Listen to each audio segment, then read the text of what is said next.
Imagínate la escena. Son las 3 de la madrugada, abres los ojos, de golpe en la oscuridad, y casi inmediatamente el corazón empieza a latir un poco más rápido. Ujú. Y la mente se enciende. Lanza un mensaje de pánico absoluto, en plan, me he despertado, he roto la regla, mañana voy a estar completamente destrozado, no voy a poder rendir en el trabajo. Claro, el bucle de ansiedad nocturna clásico. Exacto. Es una escena que ocurre, madre mía, miles de veces cada noche en muchísimas casas.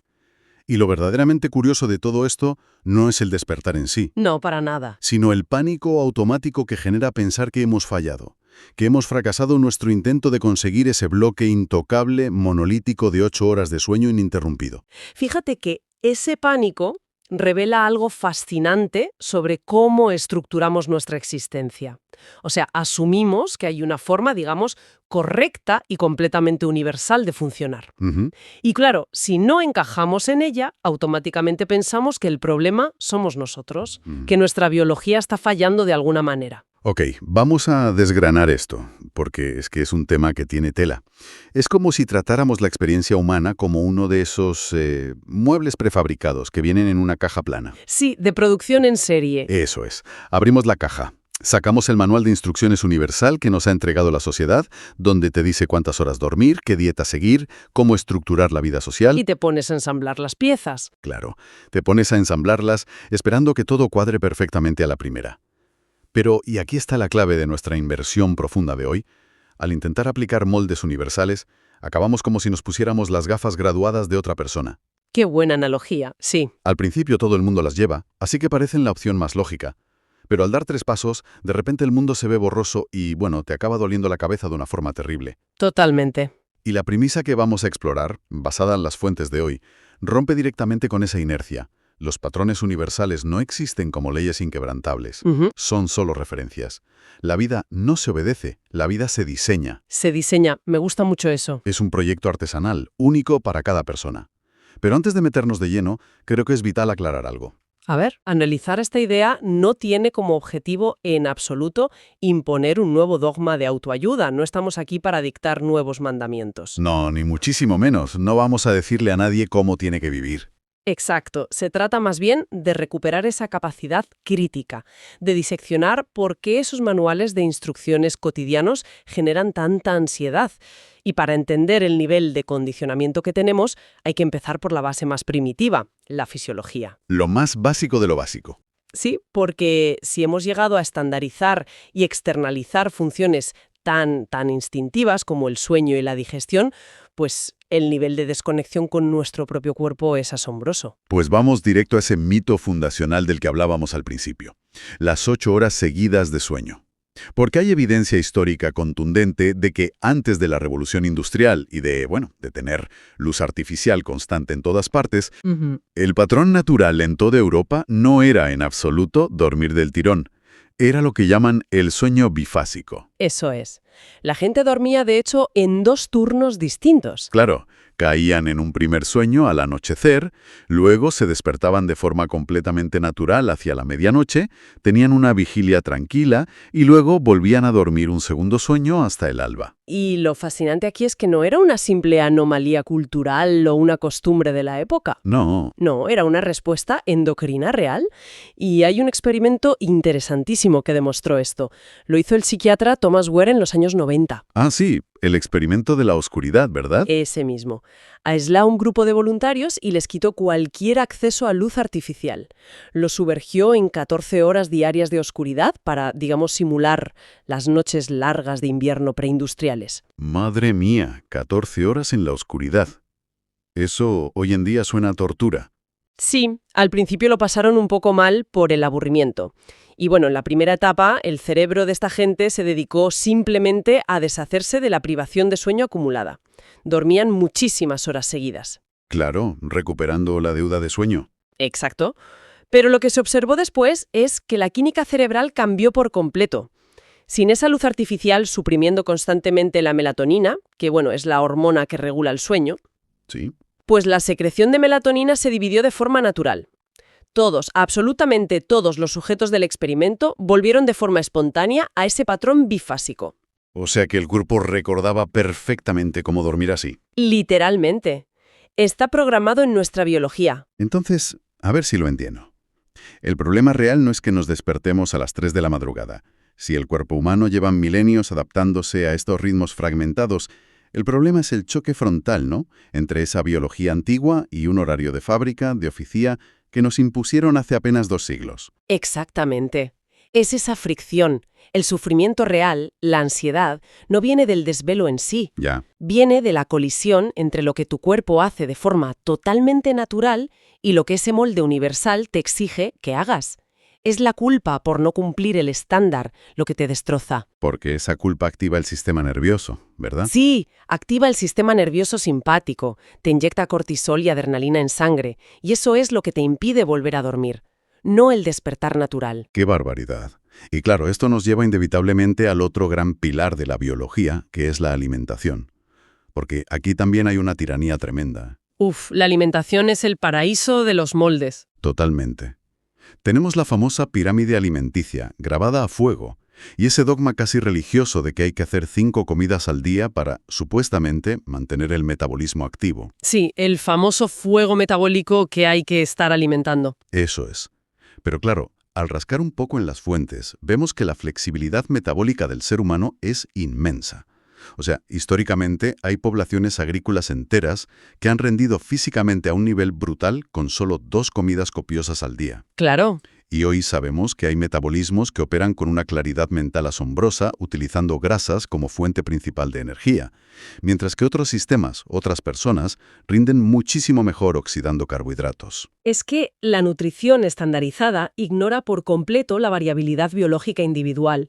Piensa, por ejemplo, en las tolerancias. Ujú. La manera en la que tu organismo procesa el gluten o los lácteos depende de tu herencia genética, de tu microbioma particular, no de una tabla impresa que te dan en una consulta general. Claro, claro. Obligar a un cuerpo a digerir 5 veces al día, cuando a lo mejor su genética está mucho más adaptada a periodos prolongados de ayuno entre ingestas grandes, es forzar la máquina innecesariamente. Pero fíjate, voy a detenerte ahí, porque esto plantea una paradoja tremenda. Si tenemos tanta información a nuestra disposición hoy en día, si sabemos que somos distintos, ¿por qué nos cuesta tanto, pero tanto, saltarnos esa regla de las 5 comidas o salirnos de la dieta de moda? ¿Por el peso del consenso social? Ya, pero me pregunto si el impacto psicológico de romper la regla no es a veces peor que el impacto nutricional. O sea, el ataque de ansiedad por saltarse una comida o esa culpa brutal por comer algo prohibido puede ser más dañino que el alimento en sí. Pues mira, la respuesta fisiológica sugiere que sí, rotundamente. Así. Sí. Cuando una persona ingiere un alimento sintiendo una culpa profunda o miedo a engordar, el estrés agudo dispara el cortisol. Otra vez el cortisol. Claro, y estas hormonas del estrés ralentizan la digestión, alteran por completo la absorción de nutrientes y pueden generar un pico de glucosa muchísimo mayor que si ese mismo alimento se consumiera en un estado de calma y relajación. O sea que la culpa es literalmente tóxica a nivel metabólico. Tóxica y medible. Engorda más el estrés que el bollo, por decirlo de una forma coloquial. Es un mecanismo súper perverso, la verdad. Y bueno, una vez que empezamos a entender que la fisiología dicta nuestros niveles de energía de forma totalmente personalizada, el siguiente paso lógico, el siguiente bloque a cuestionar es ¿en qué gastamos esa energía, no? ¿Cómo gestionamos nuestra vida social y nuestro movimiento físico? Y aquí, madre mía, entramos en un terreno lleno de contradicciones. La modernidad exige una dualidad casi imposible en este aspecto. ¿Sí? Por un lado, te premian la hiperactividad social. Tienes que tener la agenda a rebosar, hacer networking constante, estar disponible en, 20 aplicaciones de mensajería diferentes. Y responder rápido, además. Claro. Pero, al mismo tiempo, existe esta presión tremenda por ser seres de luz, absolutamente independientes, que saben estar perfectamente solos y no necesitan a nadie. Es como intentar mantener 2 aplicaciones consumiendo muchísima batería en el móvil al mismo tiempo, el GPS y el brillo a tope. Exacto. Y si volvemos a esa vigilia de medianoche que tenían nuestros antepasados, ese recreo nocturno entre el primer y el segundo sueño. Ah, sí. Ese espacio era orgánico, no estaba regulado. A veces la familia charlaba frente al fuego de forma íntima y otras veces era un momento de soledad absoluta para meditar o simplemente mirar a la oscuridad. O sea, nadie decía, los martes toca socializar a fondo y los miércoles toca meditar en silencio. Fluían fluían con el nivel de energía que tenían en ese instante preciso. Y esa falta de fluidez que tenemos ahora se traslada directamente a cómo nos movemos físicamente. Al deporte. Piensa en el fitness actual. El mandato contemporáneo exige unas rutinas casi arquitectónicas. Te dicen, tienes que hacer ejercicios de fuerza 3 días a la semana y luego 2 días de cardio en la famosa zona 2, 40 minutos exactos. Espera, vamos a aclarar eso para quien no esté muy familiarizado con la jerga de gimnasio. Vale. Esa zona 2 se refiere a mantener una intensidad cardíaca moderada, ¿no? Donde estás sudando, el corazón trabaja, pero aún tienes el aliento suficiente para mantener una conversación. Exactamente. Esa es la definición práctica. Y claro, esto se vende últimamente como la fórmula mágica y universal para la longevidad.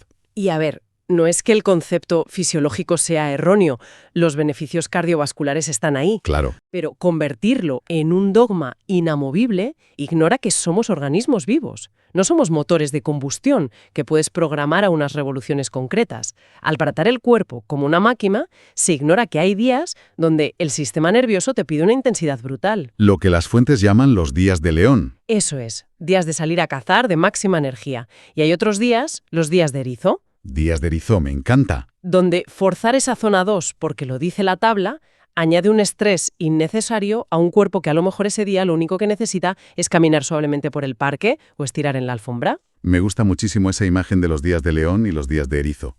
Y fíjate, si aplicamos esta misma lógica de la energía a las relaciones humanas, es súper evidente que hay personas que actúan, volviendo al ejemplo del móvil, como esa aplicación de mapas.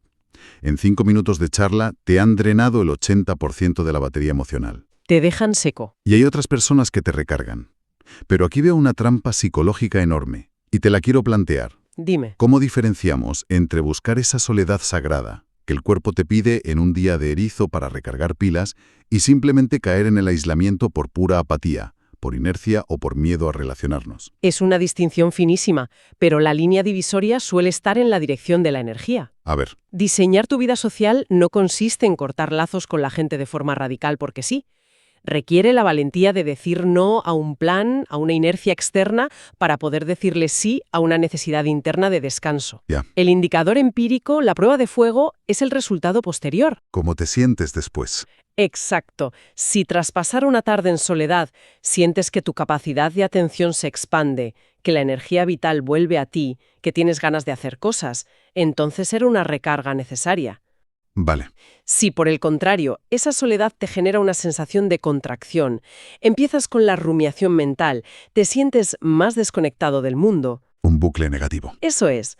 Ahí probablemente estemos ante un mecanismo de evasión, no ante un descanso real. Claro, la expansión frente a la contracción. Pero, para poder hacer esa lectura, para saber si de verdad te estás expandiendo o contrayendo por dentro, hace falta un nivel de claridad mental tremendo. Absolutamente. Y lograr esa claridad es casi un milagro hoy en día, porque nuestro entorno y nuestra atención están literalmente secuestrados por el ruido constante. Ese es el gran cuello de botella del diseño de vida. En una era que está definida por la hiperestimulación perpetua, el silencio se ha convertido casi en un artículo de lujo. O peor, en algo que nos da miedo. Totalmente. Un silencio nos genera sospecha, nos da ansiedad, llenamos cualquier pequeño vacío acústico con un podcast de fondo, con música, con el sonido de las notificaciones. No podemos fregar los platos en silencio. Es que el cerebro humano biológicamente necesita estados de baja estimulación para activar lo que en neurociencias se llama la red neuronal por defecto. La red neuronal por defecto. Sí, es ese estado donde la mente divaga, empieza a conectar ideas aparentemente inconexas, procesa emociones residuales y resuelve problemas complejos de fondo. Por eso, el aburrimiento no es un fallo del sistema que haya que solucionar mirando la pantalla. Ya. Es la antesala biológica de la creatividad y de la claridad. Sin embargo, huimos del aburrimiento como de la peste. Nos aterra. Y hay un concepto crucial en nuestras fuentes de hoy, y es que el entorno te diseña a ti. Sí. O sea, la cantidad de luz natural que entra en una habitación, el caos visual de tener una mesa súper desordenada, el ruido constante del tráfico en la calle. Todo eso configura físicamente tus conexiones neuronales y dicta el estado de alarma de tu sistema nervioso. Es tu taller, básicamente. Claro, es como el taller de un artista. Pero la herramienta principal para esculpir tu vida en ese taller no es el tiempo libre que tengas, sino tu atención. ¿Hacia dónde apuntamos esa atención de forma deliberada? Y si la atención está fragmentada, si estás reaccionando constantemente a estímulos externos que te interrumpen, el tiempo cronológico pierde todo su valor. Da igual que tengas 5 horas libres el domingo. Da igual. Si tu atención está astillada en ciclos de 15 segundos mirando vídeos cortos, esa experiencia de descanso no se asienta en el cerebro, no la vives realmente. Ya. Reclamar el diseño de tu propia vida empieza, ineludiblemente, por reclamar la soberanía sobre tu propio taller y sobre dónde pones el foco. Por ejemplo, tomar la decisión consciente de pasar la primera hora de la mañana en silencio, preparándote el café, en lugar de absorber inmediatamente la urgencia y el estrés de los correos electrónicos. Me parece una idea poderosísima, de verdad. Pero, a ver, tengo que hacer de abogado del diablo aquí. Venga. Porque esto del taller personal, la atención plena, diseñar el entorno con luz natural, suena súper idílico. Suena a retiro espiritual para gente con vidas, digamos, muy acomodadas. Entiendo por dónde vas. Si alguien quiere calma profunda para escuchar a su red neuronal por defecto, pero resulta que vive en un piso ruidoso de 70 metros cuadrados, con paredes finas, los vecinos gritando, y tiene 3 grupos de trabajo en el móvil que vibran constantemente porque su jefe no respeta horarios.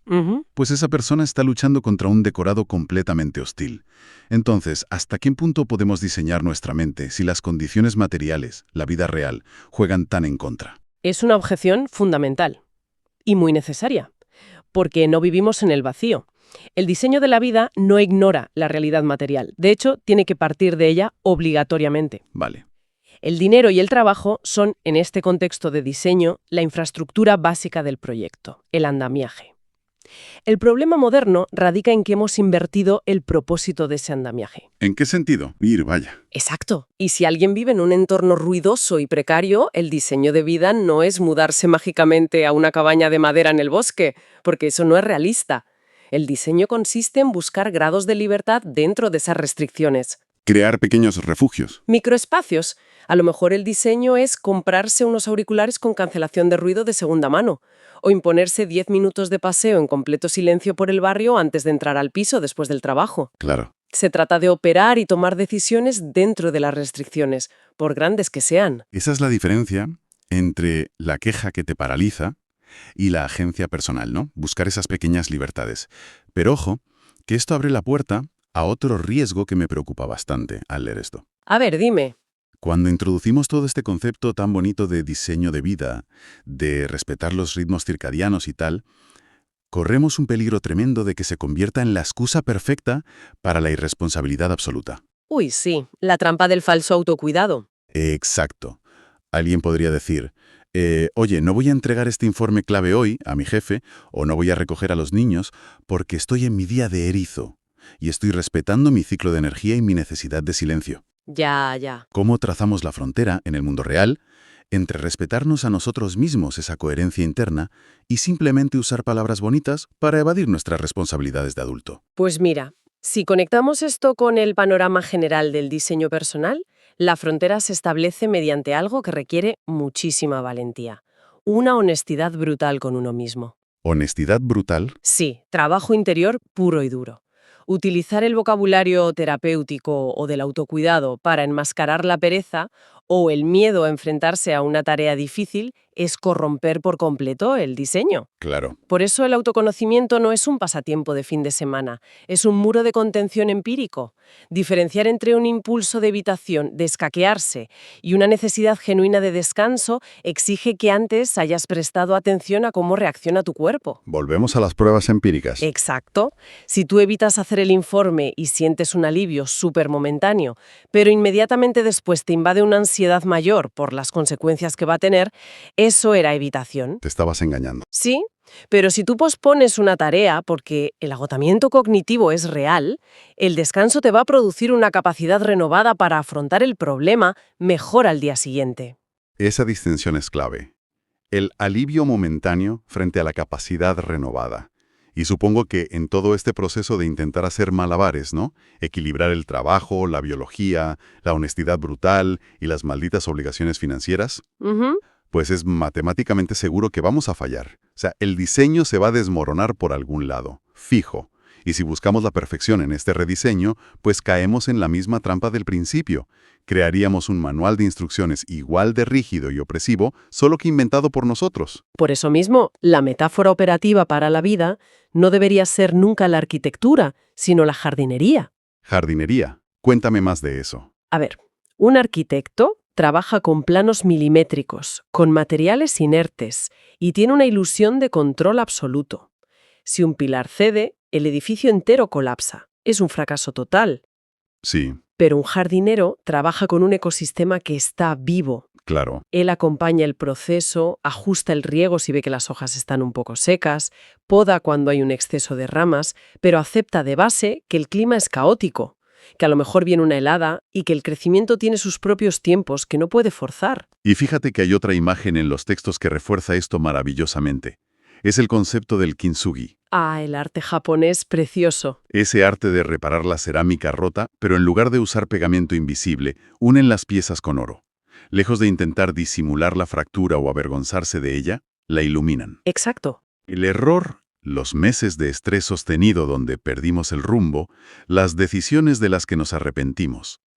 Todo eso no estropea el lienzo de la vida, le añade complejidad, le da textura.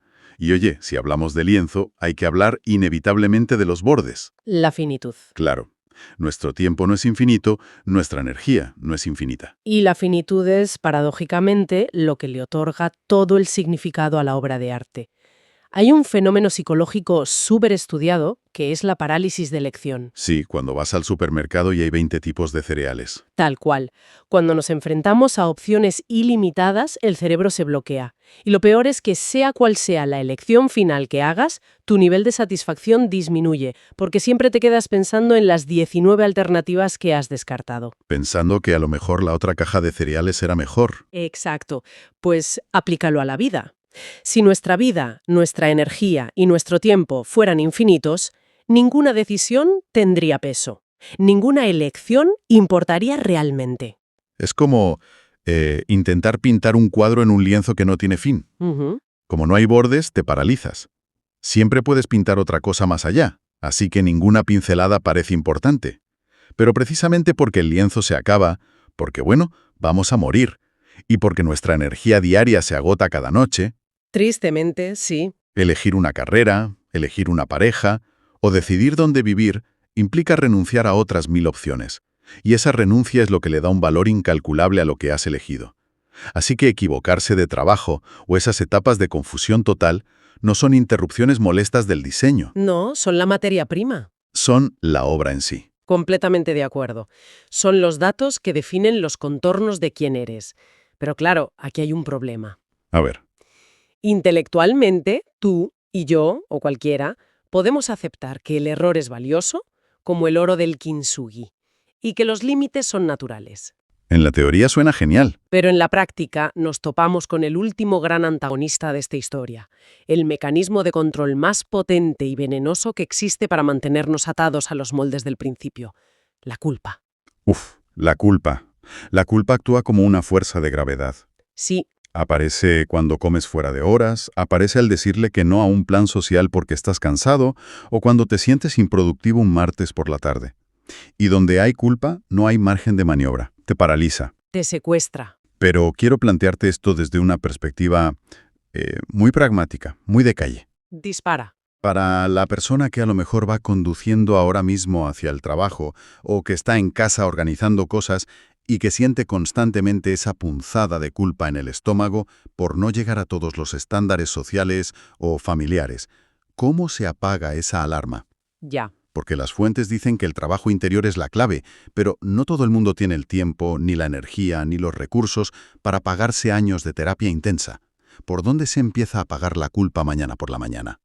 Pues mira, el cambio de paradigma más accesible y rápido consiste en sustituir el juicio moral por la curiosidad científica. Curiosidad científica. Sí, se trata de empezar a hacer lo que en marketing llaman pruebas A-B, pero con tu propia vida. Vale. Si tú decides intentar, por ejemplo, un horario de sueño distinto o rechazas un compromiso social súper importante para quedarte en casa leyendo y resulta que al final te pasas la tarde sintiéndote miserable en el sofá, ¿Qué suele pasar? la reacción habitual, el juicio moral, es la culpa. Te dices a ti mismo, soy una social, he fallado, soy un vago, debería haber ido. Sí. Pero la curiosidad científica, en cambio, observa esa misma situación y dice, anda, qué interesante. He recopilado un dato empírico valiosísimo sobre mí mismo. Resulta que esta dosis concreta de aislamiento no funciona para mi biología en este momento vital. Wow. Claro, es quitarle la carga dramática. Totalmente. Al tratar tus días como pequeños experimentos de recopilación de datos, intentando ver qué cosas te expanden y qué cosas te contraen, el error deja de ser un fracaso moral. Ya no eres una mala persona. Eres solo un investigador. Empírico y objetivo. Se disuelve. Qué forma tan elegante de desarmar la culpa, de verdad. Es pasar de ser un alumno que está siendo examinado continuamente por la sociedad a ser el científico jefe de nuestra propia experiencia vital. Exactamente esa es la actitud. Pues si observamos todo el recorrido que hemos hecho en esta inmersión, desde desentrañar ese mito industrial de las 8 horas seguidas y desarmar la pirámide alimenticia, hasta entender cómo el ruido y la atención configuran nuestro taller mental, y finalmente cómo desactivar la culpa a través de esa curiosidad empírica, yo creo que llegamos a una conclusión muy, muy clara. Y es que la brújula definitiva, en todo este proceso de diseño de una vida, nunca va a ser un manual externo. La única métrica que realmente importa es una pregunta increíblemente simple. ¿Exhausto, ansioso o completamente desconectado? Entonces tienes la agencia personal y el derecho para rediseñar la estructura. Como ese jardinero que ajusta la luz y el riego cuando ve que su planta no prospera. Ni más ni menos. Es súper liberador. Es dejar de concebirnos a nosotros mismos como piezas industriales defectuosas que, pobrecitos, no encajamos en el mecanismo, y empezar a vernos como esculturas vivas que respiran, que mutan y que asimilan sus propias grietas con oro. Totalmente. Al final, la obra de arte más importante que vamos a hacer no se va a colgar en ningún museo. Se talla en silencio, todos los días, al proteger nuestro descanso, al filtrar muy bien qué estímulos dejamos entrar por la puerta de nuestra mente y, sobre todo, al atrevernos a trazar límites. Así es. Pues bueno, antes de despedirnos, y siguiendo la costumbre de esta inmersión profunda, me gustaría que dejáramos una última idea flotando en el aire. Algo para que la gente le dé vueltas por su cuenta, que expanda lo que hemos debatido y deje un hilito del que tirar.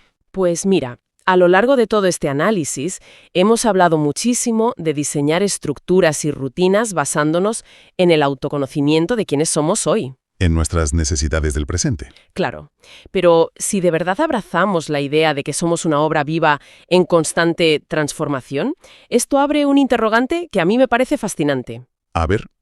¿No sería el acto de diseño más sofisticado y radical de todos aquel que de forma deliberada deja grandes porciones del lienzo completamente en blanco? Qué interesante. Quizás la verdadera maestría del artista no consiste en construir un plan de vida tan perfecto y tan hermético que resuelva el presente, sino en diseñar una arquitectura tan sumamente flexible que la persona en la que nos vamos a convertir dentro de 10 años sienta que tiene el permiso absoluto y el espacio físico y mental para cambiar de opinión y empezar un boceto completamente nuevo. Imaginemos por un momento que la existencia humana es como uno de esos muebles que compramos en grandes superficies, ¿no? Que te vienen en una caja plana.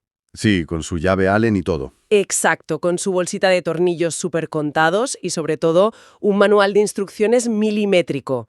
Un manual que te dicta, pues, qué comer, a qué hora exacta hay que dormir, cómo hay que socializar o cuántos días hay que sudar en el gimnasio para ser funcional. Todo tabulado, claro. Eso es, si se siguen los pasos, pues el individuo encaja en la sociedad.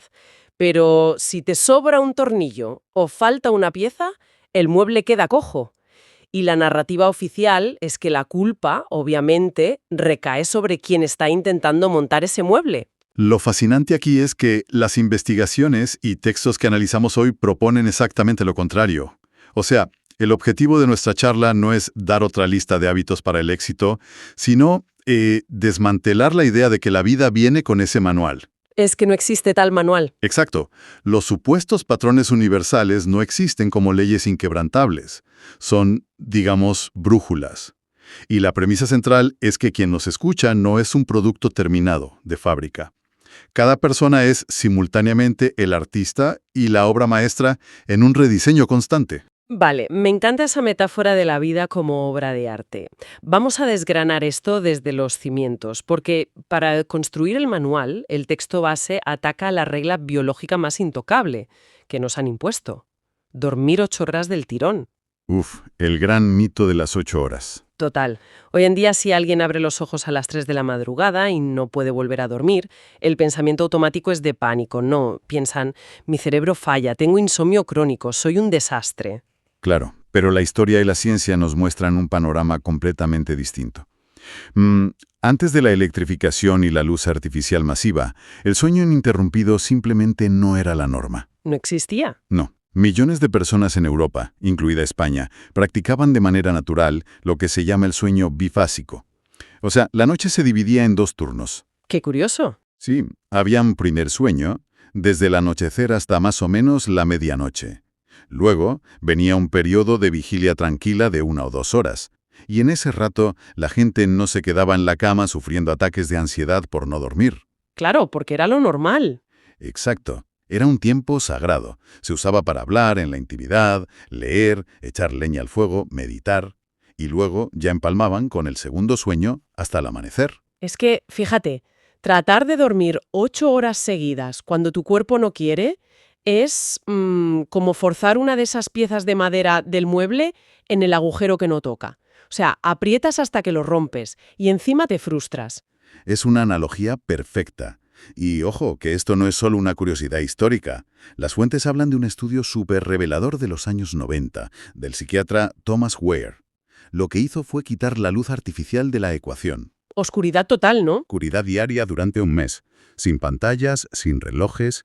Al principio dormían como 11 horas porque, claro, venían con una deuda de sueño tremenda de la vida moderna. Estarían agotados. Claro, pero una vez saldada esa deuda, ¿qué pasó? Que el ritmo bifásico reapareció espontáneamente. Madre mía, sin forzarlo ni nada. Nada. Su sueño se dividió en 2 bloques de 4 horas, separados por un par de horas de vigilia. Y lo más fuerte es la química del cerebro durante esa pausa. Tenían niveles altísimos de prolactina. Que es la hormona de la calma, ¿verdad? Exacto. Es una hormona que reduce el estrés. Es la misma paz biológica que sienten las aves cuando descansan. Estaba escrito en su ADN, no había ansiedad. Entonces, a ver, si esto es tan natural y está respaldado por nuestra biología, ¿por qué hay tanta angustia hoy en día? O sea, ¿por qué se experimenta como un fallo catastrófico abrir los ojos a las 3 de la mañana? Pues porque la angustia no viene del cuerpo, viene del choque entre el cuerpo y el molde cultural que nos han impuesto.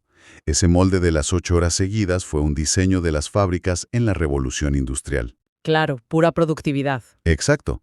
Los dueños de las maquinarias necesitaban obreros que llegaran descansados de un tirón para aguantar jornadas de 12 o 14 horas.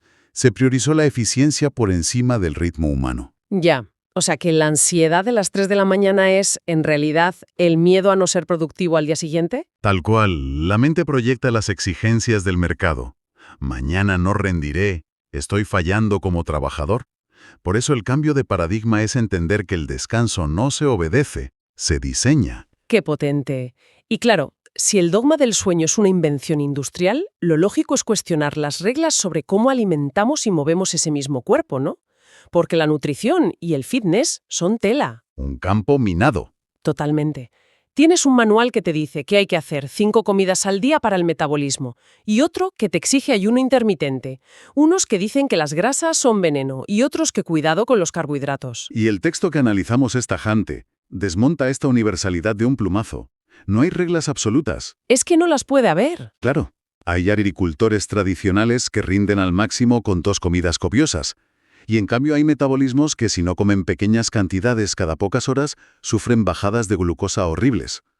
Ya, o sistemas que funcionan genial con grasas saludables y otros que necesitan carbohidratos. Exacto. El diseño personal no es bajarse la dieta de moda de Internet. Es autoobservación rigurosa. Ver cómo está tu nivel de energía horas después de comer. Entender los antojos como datos biológicos, no como falta de voluntad. Y con el movimiento pasa exactamente igual.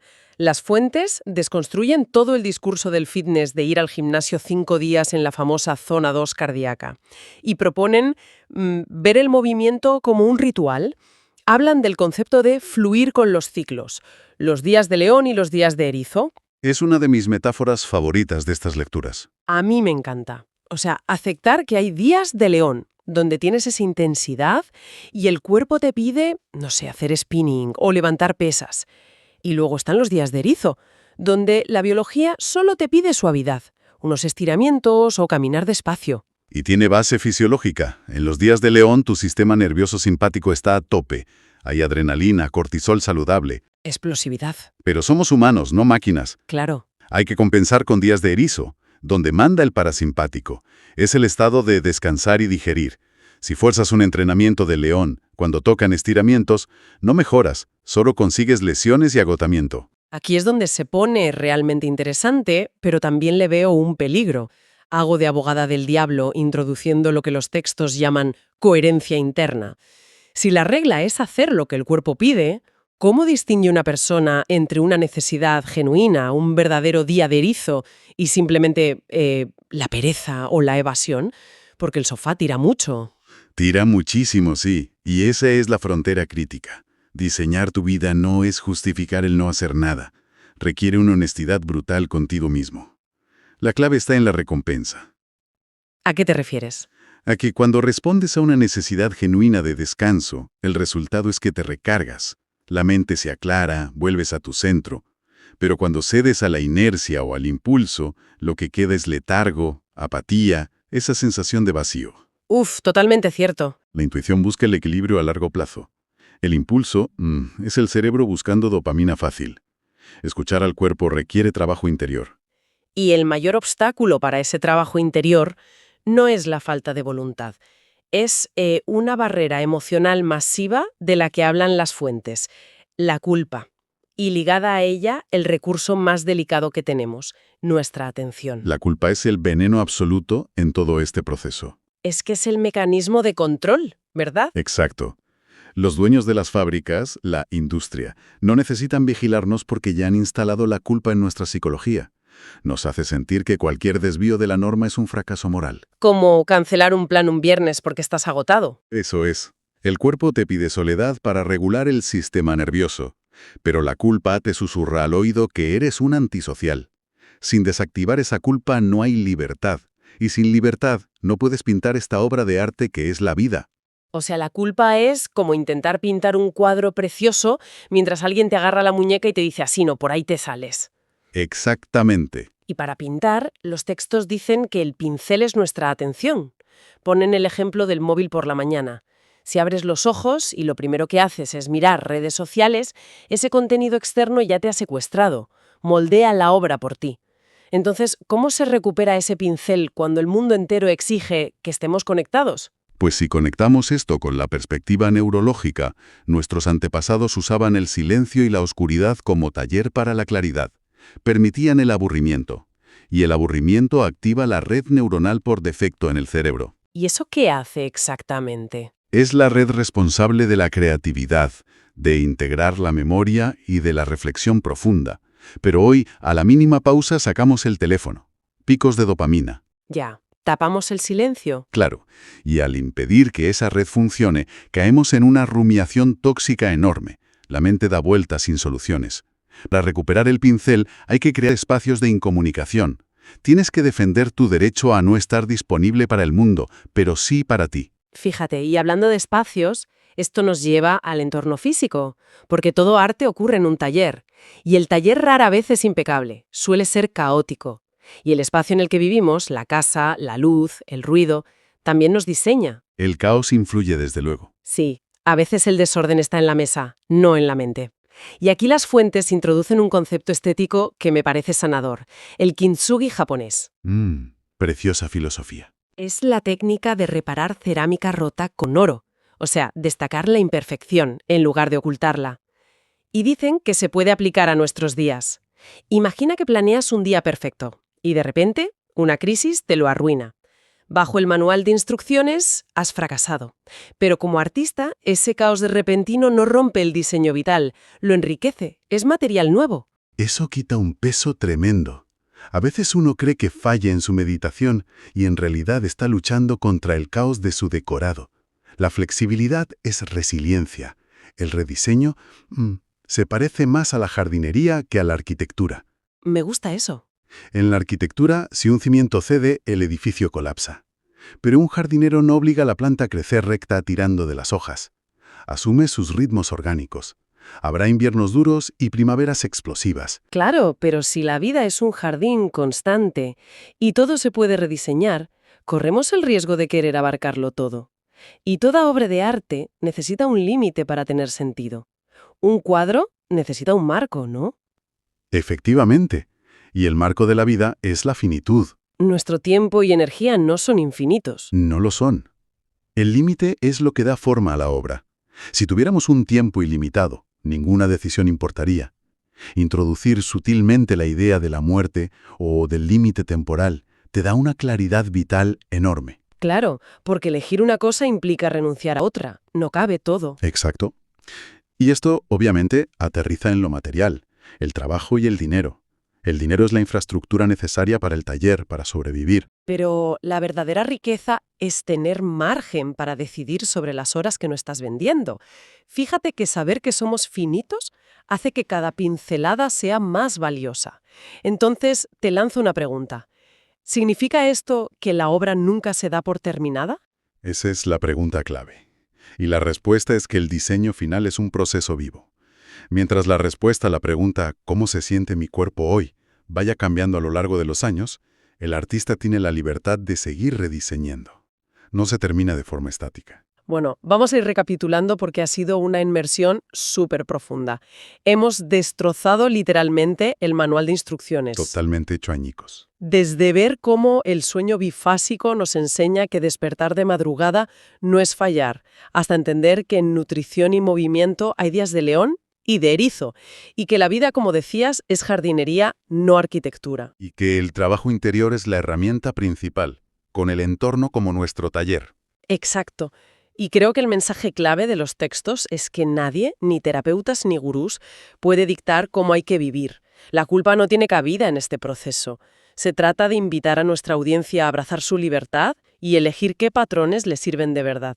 Es una responsabilidad radical y hermosa a la vez. Sí. Y para despedirnos, quiero dejar una imagen, una provocación para reflexionar, basándonos en ese pincel de la atención y el tiempo finito.